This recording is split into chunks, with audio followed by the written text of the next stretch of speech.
আমার নাম কুন্তল চ্যাটার্জি। আমি মাসতুতো দাদার বিয়েতে গিয়েছিলাম সেবার ওই পলাশপুর নামে গ্রামের জায়গাটিতে। বয়স কম, স্কুলের ছুটি পড়ে গেছে, দাদার বিয়েতে জমিয়ে আনন্দ করা আর গ্রাম বাংলার সুন্দর সবুজ দৃশ্য দু চোখ ভরে নেওয়াই ছিল মূল উদ্দেশ্য। বাড়ি ভর্তি লোকজন আসতে আসতে কম হতে থাকলো বৌভাতের পরদিন থেকে। আমারও ব্যাগ গুছিয়ে যাওয়ার পালা। এবার দুদিনের ভরপুর আনন্দ শেষে এই দুদিন বিয়েবাড়ির মজা ছাড়াও জমিয়ে পুকুরে স্নান করেছি, পুকুরের মাছ খেয়েছি।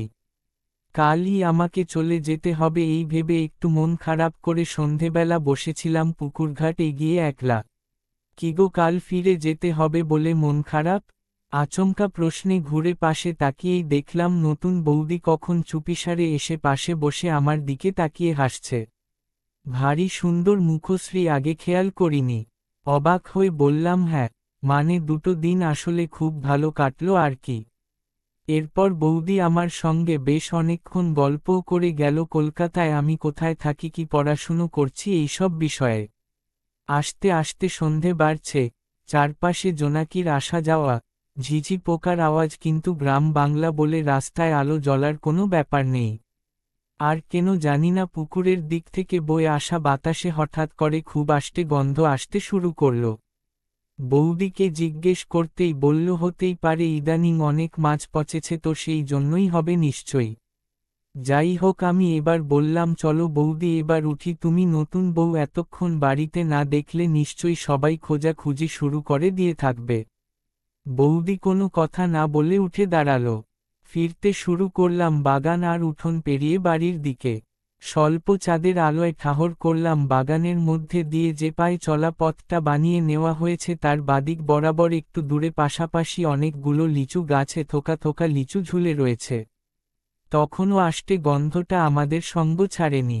হঠাৎ গলার কাছটা ভীষণ শুকনো লাগলো আর অদ্ভুতভাবে ভীষণ ইচ্ছে করলো এক্ষুনি ওই লিচু গাছ থেকে লিচু নিয়ে আমাকে খেতেই হবে। কিছুটা যেন আমার মনের কথা বুঝতে পেরেই বৌদি বলল, দাঁড়াও এখানে, আমি কয়েকটা লিচু নিয়ে এখনই আসছি। তারপরের ব্যাপারটা আমি শুধু ওই রাস্তার ধারে স্ট্যাচুর মতো দাঁড়িয়ে মন্ত্রমুগ্ধের মতো দেখেই গেলাম। বৌদি যেন হাওয়ার বেগে শাসা করে লিচু গাছগুলোর দিকে ছুটতে শুরু করলো আর পরিষ্কার দেখলাম পেছনে থেকে কোনো একটা কিছু, মানে একটা আবছা আকারের হাওয়ার ঝাপটা ওকে ঠেলে লিচু তলায় নিয়ে যাচ্ছে। আমি খুব চেষ্টা করছি বৌদিকে ডাকার, কিন্তু গলায় একটুও জোর পাচ্ছি না। পা দুটোকে টানতে টানতে আমি ওর পেছনে পেছনে যাওয়ার চেষ্টা করতে থাকলাম। কতটা হেঁটেছি জানি না, একসময় দেখি সেই লিচু তলায় দাঁড়িয়ে আছি আর বৌদি গাছতলায় মুখ থুবড়ে পড়ে। কাঁধে হ্যাচকা টান দিয়ে ওর দেহটা আমার দিকে ঘোরাতেই যা দেখেছিলাম এখন বলতে গিয়ে মাথা থেকে পা পর্যন্ত ঠান্ডা স্রোত বয়ে যাচ্ছে।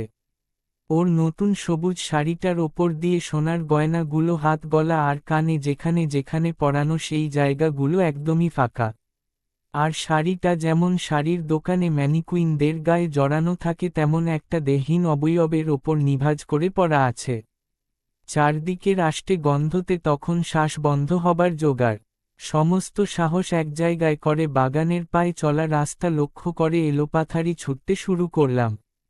জানি না কোনদিকে পুকুর কোনদিকে বাড়ি, সব তখন গুলিয়ে গেছে।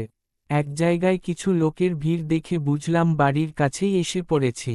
দূর থেকে দেখলাম মেসোমশাই আমার নাম ধরে চিৎকার করতে করতে এদিকেই আসছে। তারপর আর কিচ্ছু মনে নেই। পরদিন সকালে তৈরি হয়ে বসে আছি, কিছুক্ষণ পরেই ট্রেনের টাইম। রাতটা কিভাবে কেটেছে কিচ্ছু জানি না।